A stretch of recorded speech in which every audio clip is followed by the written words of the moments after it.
Agar ruxsatingiz bilan onkologiya to'g'risida gaplashsak, chunki agar mana Nobel mukofotlarini berayotgan tahlil qilsangiz ham eng ko'pi mana shu onkologiya taalluqli. Nimaga xalqimiz orasida onkologiya kasalliklari davolab bo'lmaydi? Bir yilda 2000 tadan ko'p bemor aniqlanadi. Kolonoskopiya har 5 yilda bir marta bu mutaxassis o'zicha davolaydi, bu mutaxassis o'zicha davolaydi. Saratonga qarshi dorilar reklama qilinmaydi. Sun'iy intellekt bilan birgalikda ishlashyapti. O'zimiz sohamizda ham, tibbiyotda ham muntazam foydalanishyapti.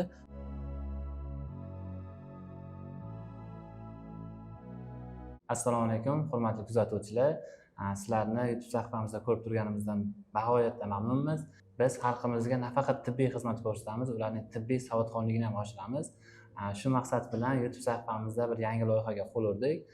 Bu loyihamiz doirasida biz tibbiyot yo'nalishida o'z sohasini kuchli, malakali mutaxassislar bo'lgan oliy toifali shifokorlarni olib chiqib, o'zlarining sohalari bo'yicha, umuman tibbiyot tizimi bo'yicha kuchli o'zlaridan foydali maslahatlar olamiz. Klinikamizni oliy toifali onkolog pulmonolog shifokori, Shuhrat medali sohibi Azamat aka Sharif bo'ladilar. Bugun nimalar haqida gaplashamiz? Bugunmi? Qanchalik manfaatli bo'ladi kuzatuvchilarimizga? Agar ruxsatingiz bilan onkologiya to'g'risida gaplashsak, chunki onkologiya bu tibbiyotning eng haligi kuchli rivojlanib borayotgan sohalardan biri. Oxirgi yillarda tibbiyotda eng ko'p yangiliklar yutuqlar menimcha onkologiya sohasida erishdik debdi. Bu hech qanaqangi mubolag'a bo'lmaydi. Qolaversa, bu kasallik atrofidagi turli xil afsonalar haqida ham to'xtalamiz. Bu kasallikning kelib chiqishi, sababi, oldini olish, davolash, profilaktika va hokazo va hokazo. Mana shu kasalliklar to'g'risida video oxirigacha ko'ring, albatta manfaatli bo'ladi degan umiddamiz. Unda biz boshladik. Birinchi o'rinda ko'pchilikka savol tug'iladi va ko'pchilik bilishi mumkin. Onkologiya o'zi nima? Onkologiya haqida ozroq ma'lumot bersangiz va bu sohaga qanday kirib kelib qoldingiz? Shu haqida ham ozroq. Onkologiya bu yunoncha so'zdan onkos, boyagi o'simta, mo'jizaviy degan ma'noni bildiradi. Logiya bu fan, o'sha o'simtalar to'g'risida, ularning kelib chiqishi, rivojlanishi, sabablarini o'rganuvchi fan hisoblanadi. Endi bu sohaga qiziqishim institutda shu 5-kurslarida o'qib yurganimda mana shu sohaga qiziqish paydo bo'lgan, chunki bungacha biz ham shu hozirgacha menimcha davom etyapti. Onkologiya deganda biz ham haligi noto'g'ri tushuncha bo'lgan, bu o'zi davolanmaydigan kasallik deyilgan. Bu onkologiya oldindan insoniyatga ma'lum bo'lgan kasallik bo'ladi, lekin buni o'rganish, bu sohadagi rivojlanishlar xususan 20-asrning ikkinchi yarmidan kuchli bo'ldi. Umuman olganda tibbiyotni eng haligi gurkirab rivojlanishi 20-asrning ikkinchi yarmidan keyin kuchli bo'ldi. Qolaversa, oxirgi yillarda mana bu tibbiyotda erishilayotgan yutuqlarni ham agar mana Nobel mukofotlarini berayotgan tahlil qilsangiz ham eng ko'pi mana shu onkologiya taalluqli narsalarni kashf qilgan, ixtiro qilganlarga berilyapti. Bu o'sha sohaga berilayotgan, sohani hali o'rganilmagan jihatlari juda ko'p. Bo'lganda bu fanga qiziqishim 5-kursdaligimda mana shu fanga qiziqib qolganman. Biz umuman olganda o'qib yurgan paytimiz bakalavriat tizimida mana onkologiya qisqaroq o'tilardi. Mana bu juda fanga chuqur kirish imkoni kamroq bo'lardi.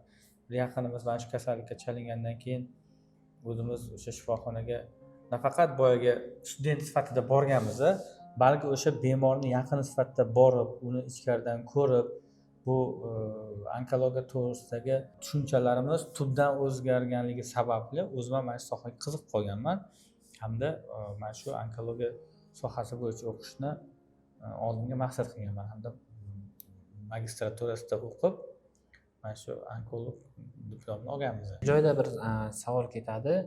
Nimaga xalqimiz orasida onkologiya kasalliklari davolab bo'lmaydi, davosi yo'q degan har xil tushunchalar bor. Shunga nima fikr berasiz? Umuman olganda mana shu onkologik kasalliklardan tuzalib, to'liq sog'ayib ketgan millionlab insonlarimiz bor. Endi bu sohada yo'qotishlarning asosiy sababi kasallikning erta bosqichda aniqlanish murakkabligi. Chunki erta bosqichda bu kasallik deyarli o'zidan hech qanaqa belgi bermaydi. Haligi bir italiyalik faylasufning bir gapi bor. Kasallikni erta bosqichda aniqlash qiyin, lekin davolash oson. Kechki bosqichda aniqlash oson, lekin davolash qiyin. Shuning uchun mana bu kechki bosqichda aniqladingizmi, uni davolash ancha-muncha murakkablashadi. lekin oxirgi mana onkologiyada erishilayotgan yutuqlar bizada shakllangan stereotiplarni уже parchalab yuboryapti. Biza bo'ldi уже 4-bosqich, hech qanaqangi iloji yo'q deganda ham mana zamonaviy o'sha immunogistoximiya deydi bizning sohamizda, NGS mana immunogenetik tekshiruvlar natijasida biza o'simta hujayraning tegishli nuqtasiga ta'sir qiladigan dorilarni berib, kasal bemorlarimizni, umidsizlikka tushgan bemorlarimizdan masalan natijalar olyapmiz. Hozir hali davomida, suhbatimiz davomida davolash usullari haqida gaplashamiz, texnologiyalar haqida gaplashamiz. Hozir qiziq bo'ladi, O'zbekistonda va umuman dunyo bo'yicha onkologiya kasalliklari statistikasi qanday? Qancha odam kasallanyapti, qanchasi davolanyapti? Shu bo'yicha raqamlarda qadar. Endi raqamlar juda ko'p, uni esda yo'q. Hammasi ham esda qolish qiyinroq. Endi umumiy o'lim statistikasi bo'yicha 3-o'rinda turadi. Yurak-qon tomir, nafas olish kasalliklari hamda o'shandan keyin onkologik kasalliklardan vafot etish 3-o'rinda turadi. Dunyo bo'yicha 3-o'rinda. Dunyo bo'yicha 3-o'rinda. Endi umuman olganda, masalan, bizning Qashqadaryo viloyatimiz masalan 3,5 millionta aholi bo'lsa, bir yilda 2000 tadan ko'p bemor aniqlanadi. 2000 tadan ko'p bemor aniqlanadi va aksariyat bemorlarimiz biza 3-4-bosqichda aniqlanadi. Bu o'sha buni bir nechta sabablari bor. Sabablari bu o'sha kasallikning kechishiga o'ziga xosligi, e'tiborsizligi. Chunki kasallik birinchi bosqichlarda juda kam belgilar bilan namoyon bo'ladi. Ko'pchiligimiz bunga e'tibor bermaymiz. Narsa o'tib ketadi. Bu hali tish og'rig'i emasda, tish og'rig'i bo'lsa, masalan, hech qaysi odam 2 oy, 3 oydan beri tish og'rig'i bilan yurmaydi. Maksimum 2 kun yo 1 kun arang chidaymiz tishimiz og'rigan. Ertasi kuni stomatologni kabinetining oldida bo'lib turamiz.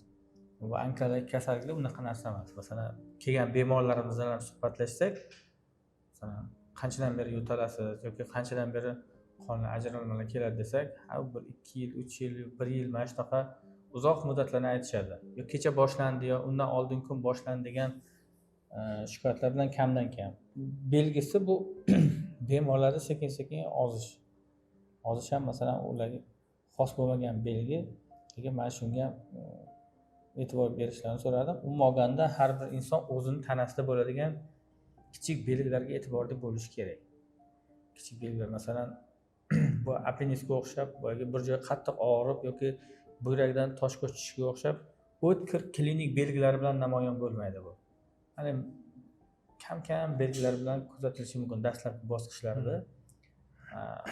Har bir fuqaromizdan iltimos qilardim. Mana shu har bitta inson o'zining tanasida bo'layotganini o'zi biladi.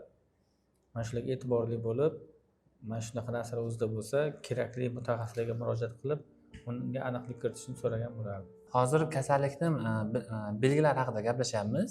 Masalan, erta aniqlansa, ertaroq bir tekshiruvdan o'tsa, qanaqadir check-up degan tizimlar bor ekan, tekshiruvlar bor ekan.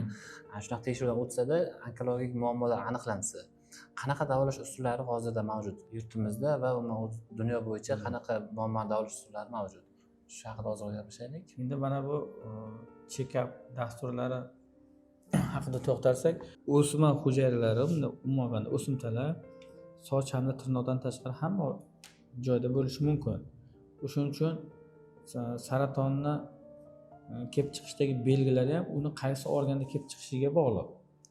Bundan tashqari bu kasallikni erta aniqlash uchun quyidagi narsalarga e'tibor berish kerak. Masalan, bachadon bo'yinini erta bosqichda aniqlash uchun bu kolposkopiyadan o'tish tavsiya qilinadi. Masalan, 35 yoshdan oshgan, masalan, bez saratonini erta bosqichda aniqlash uchun, masalan, 40 yoshdan tepa ayollarda, yosh ulug' ayollarda har 2 yilda bir marta mammografik tekshiruvlar tavsiya qilinadi.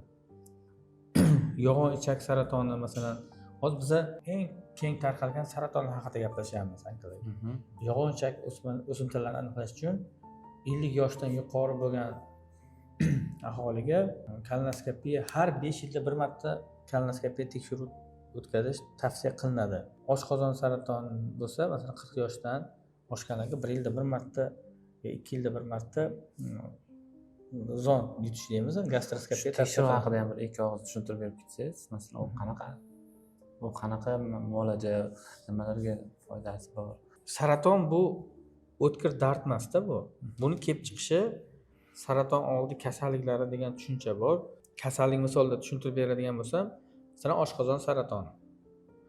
Oshqozon saratoni kelib chiqishi uchun oshqozonda surunkali gastrit, yazva yara bo'lishi kerak. Davolanmay tursa, bu surunkaliga o'tadi, surunkali gastrit yoki surunkali yara kasallikka o'tadi va bunda ham davolanmay yursa, bu ma'lum bir yillardan keyin bu saratonga aylanadi. Misol uchun, mana bir bemor keldi deylik, 50 yoshli bemorda oshqozon saratoni 4-bosqichda, masalan biz uni 2025-yilda aniqladik deylik, mana shu kecha kunduz deb qo'ygan bo'lsak, bu kasallik bunga endi bular hammasi xomrashid umumiy qilib aytganda bir 5 yil 6 yil oldin boshlangan bo'ladi kamida. Bemorimiz 5 yil 6 yil oldin unda surunkali gastrit rivojlangan, gastrit yoki masalan yara rivojlangan, u yarasi davolanmagan, ovqatlanishga amal qilmagan, xullas kalom e'tiborsizligi sababli bu 3 yil 4 yildan keyin bu sekin oshqozon shamollashi oshqozon saratoniga aylanadi. Oshqozon saratoni ham bu birdaniga 4-bosqich bo'lib qolmaydi. Xuddi bir daraxt niholdan 3 yil, 4 yil, 5 yil, 6 yildan keyin daraxt bo'ladi-ku, har bir ekkan niholimiz. O'sha oshqozon saratoni 1-bosqichdan 4-bosqichga o'tish uchun ma'lum bir vaqt kerak. Bu kamida 1 yil yo 2 yil.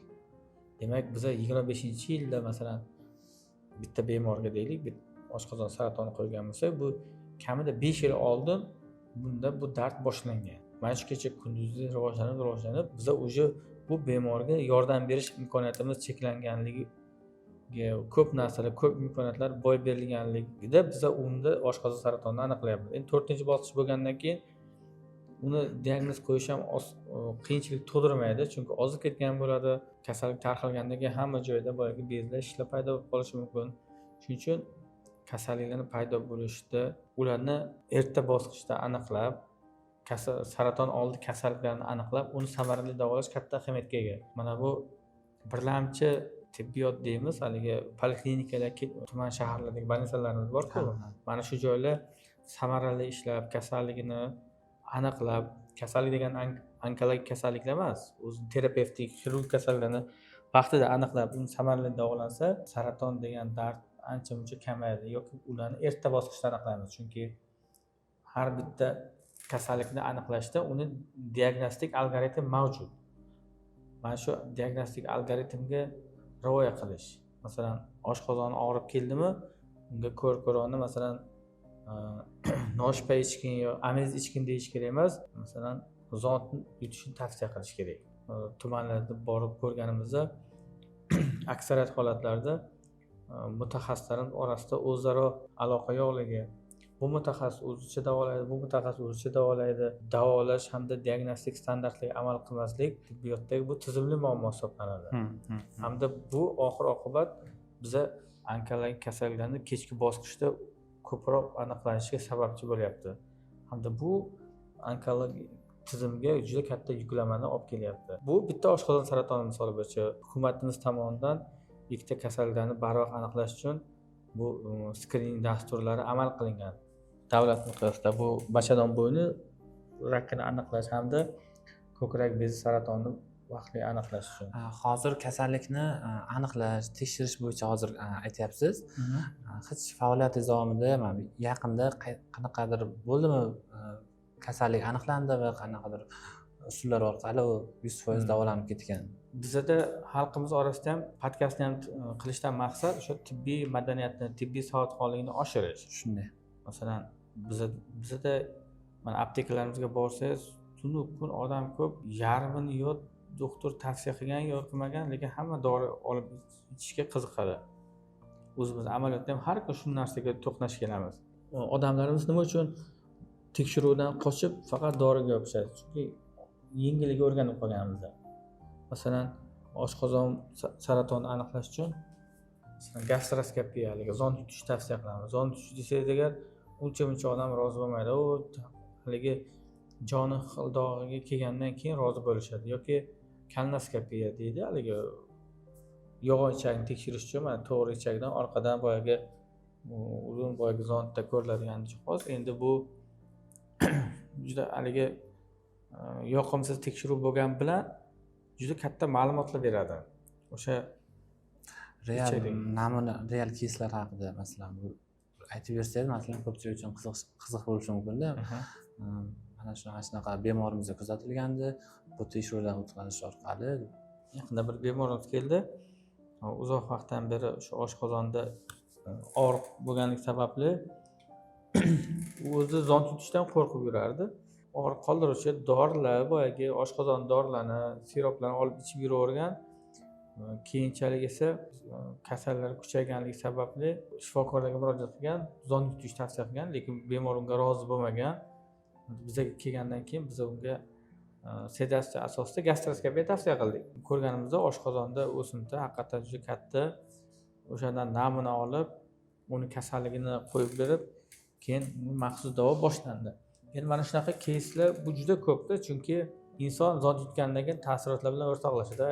Rosa ko'nglimni aynitdi, rosa qiynaldim deydi. Mana shular bilmagan holatda biza yomon anaqalarni tarqalishiga sababchi bo'lamiz. Juda zo'r. Nimaga hozir davolash usuli haqida gap ochdim? Sababi internetda ko'p ko'rib qolyapmiz. Mana bu xalq tabobati bilan davolaymiz, o'simliklar bilan davolaymiz qanaqadir. Shunaqa narsalar haqida ozroq fikringiz berib ketsangiz, u qanaqa ishonish mumkinmi o'zi unga? Salbiy ta'siri yo'qmi? Endi butun dunyoda hali saratonni xalq tabobati bilan qanaqadir ilon, kerosin, keyin boyagi mana AST degan narsalar bor. Bundan tashqari mana bu ijtimoiy tarmoqlarda bir qanaqadir palila degan narsa chiqdi. Qolaversa mana televizorlardan reklama qiladi. O'zicha necha mingta fanga nimaiki kasallik ma'lum bo'lsa, hammasiga davo deb yuboradi. O'zicha saratonga qarshi dorilar reklama qilinmaydi.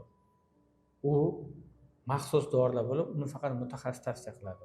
Qolgan mana bu endi saratonga chalingan odamlar ruhan ular zaif bo'ladi.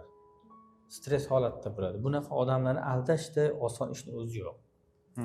O'shaning uchun boyagi o'zidan boyagi avliyo tabib yasab olgan lo'ttivozlar deymizmi ularni? Lo'ttivozlar, mashinniklar bular mana shunaqa bemorlarimizni aldab, ilon zahri deydi, bir yana o'zlaricha nimalar qilishadi. Bir hozirgi zamonda isbotlangan tibbiyot degan tushuncha bor. Biza qaysi bemorga nima usulni tavsiya qilishimiz qat'iy nazar u o'zini ilmiy isbotlangan asosiga ega bo'ladi. Masalan, kimdir aytdi, o'shaning uchun san ham shuni ichgin degan ana u bilan biz ishlamaymiz. Biz qaysidir dorini bemorga aytsak, demak mana shu dori isbotlangan tibbiyotning kriteriyasi asosida o'zining yuqori klinik samaradorligini isbotlangan bo'ladi. Shuning uchun mana shu ekran orqali aytmoqchimanki, saratonga qarshi xalq tabobati hech qanaqangi o'zini isbotini topgan yo'q. Qolaversa, ilon zahri, kerosin deydi, AST deydi, boshqa narsalar hech qanaqangi samaraga ega emas. Bular o'zining ilmiy asosiga ega emas. Qolgan qanaqadir sehrli jodu, bular hammasi lo'ttivoz mashinniklar hisoblanadi. Saratonni davolayotgan o'zining diplomli mutaxassisiga murojaat qilish kerak. Men shuni aytmoqchiman. Juda ham zo'r, ko'pchilik uchun juda zo'r ma'lumot berdingiz. Azamat aka, 2020-yil ko'pchilik uchun bir sinov bo'ldi. Deyarli hamma biladi. Koronavirus pandemiyasi bo'ldi va shunda hozir mana 5 yil bo'lyapti ekan. Koronavirus pandemiyasigacha onkologiyada qanaqa o'zgarishlar, qanaqa holat bo'layotgandi-yu, bu pandemiyadan keyingi holatda yillarda qanday o'zgarishlar bo'lyapti, qanaqadir ta'sir bo'ldimi sohalaringizda? Shu narsa haqida ozroqgina. Masalan, juda ko'p sohalarda o'zgarishlar bo'ldi deb eshitdik. Masalan, pandemiyadan keyin erta anaqalar, emlanishlar, boshqalar. Endi umuman olganda mana pandemiyalar sekin-sekin rivojlanayotgan tibbiyotga birdaniga talchoq beradi-da. Bu bir 5 yil yo 10 yil erishish mumkin bo'lgan yutuqlarni 1 yilda qilib qo'yish mumkin. Bu avvalambor o'sha sohaga ajratilayotgan finansga ham bog'liq. Masalan, oddiy tinchlik zamonida tibbiyotga deylik, yalpi ichki mahsulotni masalan 2% dan yo 1% dan ajratgan, men endi bilmayman, hozir taxmin sonini aytdim. Pandemiya payti shu 2% emasda 5% ajratiladi. Masalan, 6% mi? Mana misol uchun. masalan bizani oddiy masalan oyligimiz misol uchun 4 million bo'lsa, pandemiyada masalan ishlagan vrachlarga 25 million shunaqadan oylik berishdi-ku. Va bu albatta o'sha sohani rivojlanishiga ularni moddiy farovonligini ta'minlaydi. Moddiy texnika bazasini yaxshilashga imkon beradi. Masalan, ba'zi shifoxonalarni bilamiz, yillar davomida ola olmayotgan jihozini 1 yil ichida, qisqa muddatli ichida, masalan, o'sha o'pka IVL apparatlari, kislorod konsentratorlar, har xil o'sha tibbiy buyumlar, mana shunaqa narsalar bilan ta'minlandi. Buni ta'kidlab o'tish kerak. Mana shu tibbiyotda keskin talchoq bo'lishi bu 80-yillarning oxirlarida, 90-yillarning boshlarida ham kuzatilgan. Bunda SPID aniqlangan hamda buni atrofidagi shov-shuvlar, masalan, keyin tarqalishi ham mana shu sohaga, tibbiyotga yana mablag' ajratish ko'paygani hamda bu o'sha virusni o'rganish, umuman virusni o'rganish faqat SPID emas, umuman ko'p kasalliklarni ham kelib chiqishda viruslar sababchi. Pandemiyalar bu asosan tibbiy muammo bo'lganligi sababli muammoga moliyalashtirish keskin oshiriladi oddiy davrga nisbatan. O'shuning uchun sohaning rivojlanishi bu moliyaviy farovonlikka bevosita bog'liq. Masalan, har yil 100 so'mdan ajratilgan sohaga 500 so'mdan ajratgandan keyin u sohangiz yaxshilaydi, gurkirab o'sib rivojlanadi, moddiy texnika bazasi, apparaturalar bilan jihozlanish yaxshilanadi, dori ta'minoti yaxshilanadi. Va albatta mana shu pandemiya o'sha oddiy tinchlik davrida erishish mumkin bo'lgan 5 yillik, 10 yillik natija masalan 1 yilda erishildi. Masalan, vaksinalarni odatda uni klinik tadqiqotlardan o'tkazib, uni amaliyotga tatbiq qilish uchun 5 yil, 10 yillar vaqt ketib qoladi. Masalan, oddiy vaksina deylik. Mana bu pandemiya paytida masalan 1 yilda, 1,5 yilda masalan bevosita vozni ko'magi bilan ex-yuan deydi yoki off-label qo'llashni amaliyotga tatbiq qilishdi. Masalan, uni 5 yil, 10 yillab kutishga u vaqt juda ham yo'q edi. Chunki ko'p bu yerda ko'plab insonlarni, millionlab insonlarning taqdiri yotardi. O'shuning uchun mana bu vaksinatsiyalarni, DNK, RNKlarni, viruslarni o'rganish bo'yicha bu juda katta ishlar amalga oshirildi. Qolaversa, hali oqsoqlanib borayotgan ba'zi sohalar keskin rivojlandi. Masalan, ko'plab joylarda kompyuter tomografiyalar anavi qilindi. Qolaversa, kompyuter tomografiyalarni o'qish bo'yicha sun'iy intellektdan ham foydalanish mana shunaqa paytlar o'sha dastlabki qadamlarni qo'ydi desak adashmagan bo'lamiz. Shu joyda o'zi navbatda savolim shunday bo'ladi edi o'zi. Hozir qaysi sohaga qarasak, sun'iy intellekt bilan birgalikda ishlashyapti. O'zimiz sohamizda ham, tibbiyotda ham muntazam foydalanishyapti. Saraton kasalligini davolashda yoki umuman erta aniqlashda, tashxis qo'yishda sun'iy intellektlardan foydalanish imkoniyati O'zbekistonda yaratildi yoki kirib kelish ehtimoli bormi? Shu haqida ozroq. Endi O'zbekistonda hali bu borada mana anaqa ma'lumotim yo'q. Nima proyektlar amalga oshirilyapti sun'iy intellektni tibbiyotda qo'llash bo'yicha. O'zi umuman olganda biza ko'p ishimizni sun'iy intellektga berib, o'zimizning foydalash koeffitsiyentimizni oshirsak bo'ladi. Masalan, skrining dasturlarini to'liq sun'iy intellekt bilan amalga oshirsa bo'ladi. Skrining degan nima degan? Masalan, hammani ko'rish. Masalan, uni odam bajarsa deylik, masalan, men 10 ta bemor ko'rsam, 11-siga уже charchayman. Keyin meni xato qilish imkonim oshib ketadi. Nimadir o'tkazib yuboraman. Skrining qilishdan maqsad nima? Kasallikni erta bosqichda aniqlab, uni aniqlab, uni davolashdan boradi. Masalan, bir kunda yuzlab rentgenlarni ko'rish kerakdir. Siz masalan 50 ta rentgenni ko'rganingizdan keyin 51-rentgenda charchab qolasiz. Keyin shu kichkina endi bu yerda siz aniqlashingiz mumkin bo'lgan narsa millimetr yoki santimetrdan ham kichkina bo'lishi mumkin-da. Siz uni o'tkazib yuborishingiz mumkin. Sun'iy intellekt bo'lsa, masalan, mana shu yuzlab rentgenlarni bir pasni o'zida ko'radi-da, qanaqadir shubhali bo'lgan narsani sizga sortirovka qilib beradi. Hamda birinchi etap masalan anaqani boyagi diagnostikani amalga oshirsa, bu o'sha dasturlarni umuman tibbiy xizmatni sifatini oshirishga xizmat qiladi. Kechagina bir yaxshi yangilik eshitdim. Masalan, o'zimizda ham laboratoriya bo'limimiz bor-ku. Laboratoriya bo'limimizga bir sun'iy intellektni kollaboratsiya qilishmoqchi ekan. Avval laborantlar, laboratoriya shifokorlari yozib, har bir anaqanikini analizda yozib berishsa, endi hamma narsa to'liq kompyuter bajarar ekan va aytishyapti 99.9% aniqlikda inson omili aralashuvsiz deyapti-da. Уже Qashqadaryoda laboratoriya bo'limida уже joriy qilinyapti. Bizning sohalaringizda ham kelib qolish ehtimoli bor, katta ehtimol bilan shuni. Endi haqiqatan ham masalan sun'iy intellektga qilsak, bu ko'plab insonlarga sifatli xizmat qilishni imkonini beradi sun'iy intellekt. Bu degani biz ham hozir mana ba'zi bir narsalar sun'iy intellektni oddiy primitivni deydi, sodda sun'iy intellektdan qo'yadi. Masalan, ekiga qilganda ekigani oldinlari boyagi ekigani o'zimiz sana o'qitgan payt lineykada boyagi katakchalarni sanab bir minutda shunaqa o'ryapti. Boyagi o'zini tishchalari bor. Haligi balandlik. O'shalarni o'lchardik, bunaqa edi, bunaqa edi. Yuragini gipertrofiyasi bor. O'zimiz bir yozardik-da.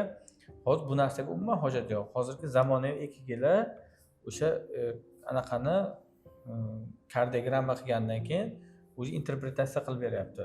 Xuddi shu narsa masalan rentgen tushirganda shunaqa narsalar bor. Rentgen tushirasiz, qaysi joyda o'zgarish bo'lsa o'sha rangga bo'yab anaqa qiladi. Endi laboratoriyada ham masalan oddiygina usullari bor hozircha. Bu o'sha qaysi ko'rsatkich baland, qaysi past, qaysi masalan qon kasalligiga shubha bor. Dastlabki o'zini yozadi. Bu narsa ustida yana bosh ko'tarilib yana ozgina ishlansa, o'ylayman, o'sha biza bir kunda sifat buzilmagan holatda minglab odamlarga xizmat ko'rsatish imkonini paydo qiladi. Minglab, chunki xohlaysizmi, xohlamaysizmi, masalan, inson bor joyda u xato qilishi mumkin. Bizning sohada xato qilish u yaxshilik bilan tugamaydigan narsa. Mumkin emas. Qolaversa biz yana bir narsa ustoz bosh qotiryapmiz, masalan, check-up dasturlari. Check-up bu o'sha tibbiyotda kasallikni oldindan aniqlash imkonini beradigan bemorni jinsi, yoshi, zararli odatlari, irsiy faktordan kelib chiqib tuzilgan tekshiruvlar rejasi hisoblanadi. Biza shuna qilmoqchimiz, masalan, keladi o'sha bemor emas, mijoz deylik endi. Keladi, masalan, paneldan ma'lum bir savollarni to'ldiradida, masalan, yoshi, jinsi, zararli odatlari, nasliy moyilligi va hokazo bir savol-javob yozadi. Keyin unga boyagi bu yoqdan unga tekshiruvlar rejasi tavsiya qilinadi. Xalqimiz orasida onkologiyaga oid juda ko'plab miflar yuradi. Saraton kasalligi yuqumli, soch to'kilsa u saratonning belgisi yoki onkologiya bu hukm degan narsalar bor. Shu miflar haqida ozroq fikr berib ketsangiz. Yo'q, onkologiya bu barchasi asossiz, o'z aytaman. Hech qanaqangi anaqasiz, qo'shimchalarsiz. Demak, birinchi narsaga kelsak, yuqumlimi degan narsaga. Saraton bu yuqumsiz kasallik. Lekin bir narsani inobatga olaylik, masalan, jigar saratoni bor, masalan, jigar saratoni aksariyat holatda gepatit B hamda C lar uzoq vaqt mana bo'lsa, keyin jigar saratoni kelib chiqadi. Jigar saratoni kelib chiqadi. Agar kimda masalan gepatit B, C shu yuqsa, u 20 yildan keyin davolanmay o'ziga e'tibor qilsa, keyin jigar saratoniga o'tishi mumkin. Surunkali jigar kasalligi, jigar saraton. Keyingisi bu bachadon bo'yni saratoni. Buni ham kelib chiqishiga 99% virus sababchi hozirgacha kunduzda. Shuning uchun bachadon bo'yni saratoniga qarshi emlashlar olib borilyapti. Hamda bu kasallikni ham viruslar sabab bo'lganligi uchun yuqumli deyish mumkin. Nasldan naslga bu o'tmaydi bu kasallik. Qana xavflari bor. Masalan, 50 yoshgacha onasi mana birinchi liniya qarindoshlarida ona liniyasidan masalan ko'kragida saraton bo'lgan bo'lsa, ko'krak saratoni yoki tuxumdonli saratoni rivojlangan bo'lsa, mana shu farzandlarda bu narsa kelib chiqishi mumkin deydi. Buni aniqlaydigan o'zini maxsus analari bor. Ha, ana genetik tekshiruvlari o'shanda aniqlab bersa bo'ladi. U ham ma'lum bir foizgacha aniqlab beradi. 100% degan narsa emas. Keyingisi bu kasallik, keyingi afsona nima deymiz sana? Soch to'kilsa, Soch to'kilishi umuman saraton bilan bog'liqli joyi yo'q. To'g'ri, ba'zida ximiyoterapiya qilganda sochda to'kilishi mumkin, lekin bu vaqtinchalik narsa. To'kilgan sochni tagidan undan-da baquvvatroq zich soch o'sib ketadi. Buni bir necha marta o'zimiz guvoh bo'lganmiz. va eng ko'p uchratadigan so'zlarimizdan biri onkologiya bu hukm deyishadi. Qanaqadir qarshi dalillar bera olasizmi? Endi kasallikni erta bosqichda aniqlab, uni o'z vaqtida samarali davolasa, bu hech qanaqa emas. Masalan, uni birinchi, ikkinchi bosqichda aniqlansa, bu 95%, 98% tuzalib ketadigan kasallik bu. Vaqtida, erta bosqichda aniqlab davolansa. Endi u erta hamma muammo shu yerda, masalan, erta bosqichda aniqlash qiyin. O'shuning uchun maxsus o'sha check-up dasturlaridan o'tish tavsiya qilinadi. Shu erta aniqlash uchun bu yerda apparatlar, texnikalar roli juda kattada va biz Qashqadaryoda istiqomat qilsak, ko'pchilik xalqimizni bilamiz, nimagadir Toshkentga, Samarqandga ketib qolishyapti. Nimaga shu xizmatlar, tekshiruvlar o'zimizda yo'qmi? Nima uchun Javohir klinikasida masalan? Endi Javohir klinikani moddiy texnika bazasi mana degan klinikalardan o'tadi, undan qolishadigan joy yo'q. Endi bu klinika bir 10 yil oldin yo'q edi, afsuski. Agar 10 yil oldin bo'lganda, odamlarimiz mana shuni boshqa uzoq joyga bormasdi. Endi boshqa joylarga borishi, Toshkentlarga, Samarqandlarga borishi o'sha u joylar baribir markaz hisoblanadi. O'zida universitetlari oldindan bo'lgan, hamda ular ko'p tomonlama bizga yo'l ko'rsatuvchi hisoblanadi. Ko'p jihatdan masalan texnika apparatlarga ham bog'liq bo'lgan joyi ham ko'p bo'lgan. Endi hozir kecha kunduzda bizani moddiy texnika bazamiz ulardan qolishmaydigan darajada. Biz ham mana shu saraton erta bosqichida aniqlashni imkon beradigan har qanaqangi tekshiruvlarimiz o'zimizda bor. Shuning uchun hech qayerga borishga hojat yo'q. Juda zo'r.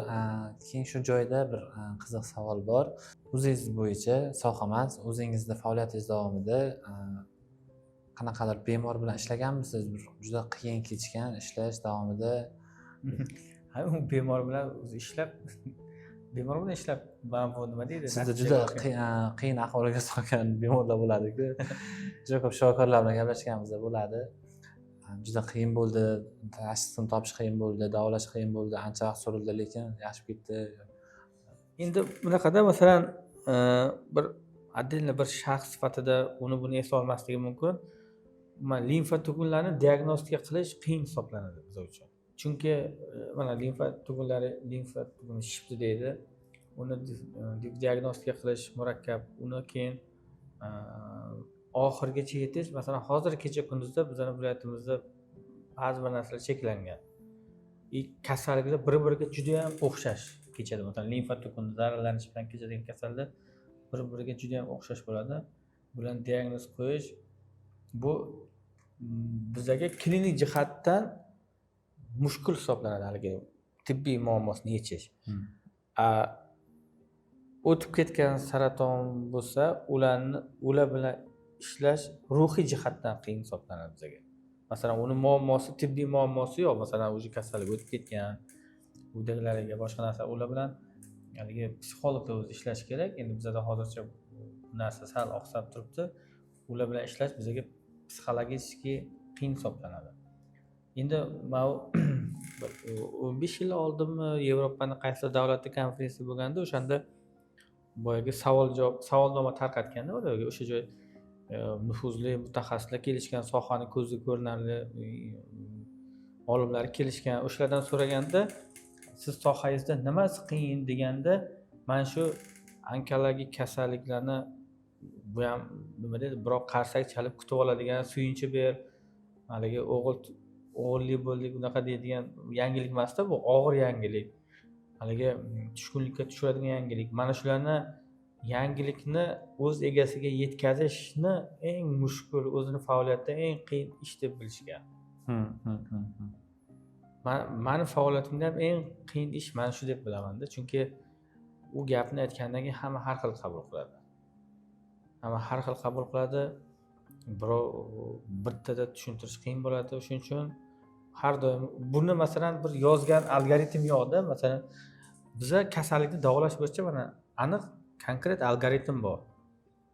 Mana bunisi oshsa bu dorini berasan, bunisi kamaysa bu dorini berasan, ko'ngil aynasa bu dorini berasan, davleniyasi ko'tarilsa bu dorini berasan deydi. Masalan, ruhiy gaplashishda unaqa algoritm yo'q. Masalan, kim bilan qanaqa gaplashish, 100 ta odam bilan 100 xil gaplashish kerak, million xil gaplashish kerak. Mana bu kasalliklarni davolash ham murakkab bo'lmay, hech qanday qiyinchilik tug'dirmaydi. Lekin 100 yildan keyin ham mana shu inson ruhiyati o'zgarmaydi. Baribir o'shanda ham muloqot qilish ancha murakkabligicha qoladi deb o'ylayman. Shu joyda men faoliyatingiz davomida 15 yildan beri bilamiz, shu sohada ishlab kelasiz. Sizni eng ko'p charchoqqa solgan narsa bu jismoniy charchoqmi yoki ruhan charchoqmi? Odam jismoniy mehnat bilan charchamaydi hech qachon. Ruhiy charchoq odamni charchatib yuboradi. Ruhiy charchoq. Ruhiy charchoq yomon narsa. Shuning uchun har doim optimist bo'lishga harakat qilaman. Chunki har qanaqa tushkunlikda boshqa narsada ham kuch topishga harakat qilaman. Chunki kasalga kimdir ko'ngil ko'tarish kerak-da. Shunday. Shuning uchun men haqqim yo'q deyman ularga tushkun kayfiyatda yurishga. Biz hali yosh mutaxassismiz. 15 yildan beri ishlab kelyapsiz. Nimadan motivatsiya olasiz, nimadan kuch olasiz mana shu yana ko'proq o'z ustingizda ishlashingiz, ko'proq harakat qilishingiz uchun? Ota-onam duosi, yaqinlarimning ishonchi, bemorlarning ishonchi. Insonda baxtli hayot kechirish uchun asosiy muhim omil nimadir? Shukronalik. Har bir kuniga odam mayvaqtda turib ham baxtsiz bo'lishi mumkin-da. Odam shukr qilish kerak, qanoat qilish kerak. Nima deydi? Hayotga optimistik ko'z bilan qarash kerak. O'shandagina inson baxtli bo'ladi. Odam o'zini baxtli his qilish uchun ko'p narsa kerak emas. Shunda pul baxt olib kelmaydi? U nisbiy narsa u. Baxtsizlik ham olib kelmaydi. Baxt pulda emasda. O'zini his qilishda bu baxtli bu subyektiv tushunchada. Masalan, odam ro'yisda mayvaqtda yurib baxtsiz bo'lishi mumkin-da. Baxt baxtliman deb o'ylay olasiz? Albatta, 100%. Agar siz hukumatda ishlaydigan bo'lsangiz, onkologiya sohasida nimani o'zgartirgan bo'lardingiz yoki umuman tibbiyot tizimida nima o'zgartirish kiritgan bo'lardingiz? Bitta, eng muhimi. Hamma joyni raqamlashtirardim. Ya'ni faqat e'tiborni raqamlashtirishga e'tibor berardim. Kadrlarni malakasini oshirish, kadrlar bilan ta'minotni o'shani qilish. Chunki kadrlarda hamma ish qiladigan. Korporativ boshqaruvni yo'l qo'yardim. Obunachilarga oxirgi maslahatingiz, tavsiyangiz? Obunachilarimizgami har doim sog'lom bo'lib yurishsin, baxtli bo'lishsin, izohlarda fikrlarni qoldirishsin. Biz har bittasini o'qiymiz va bu narsani inobatga olamiz. Hammaga rahmat. Videoni shu yergacha ko'rgan bo'lsangiz, siz juda yaxshi insonsiz. Va sahifamizga like bosing, izoh yozing, yaqinlaringizga ulashing va obuna bo'lib qo'ng'iroqchani bosib qo'ysangiz, keyingi foydali videolarimiz ham oldingizdan chiqadi va manfaatli bo'ladi degan umiddamiz. Hammaga rahmat. Azamat aka, sizga ham rahmat. Rahmat. Sog' bo'ling. Desak bo'larsiz.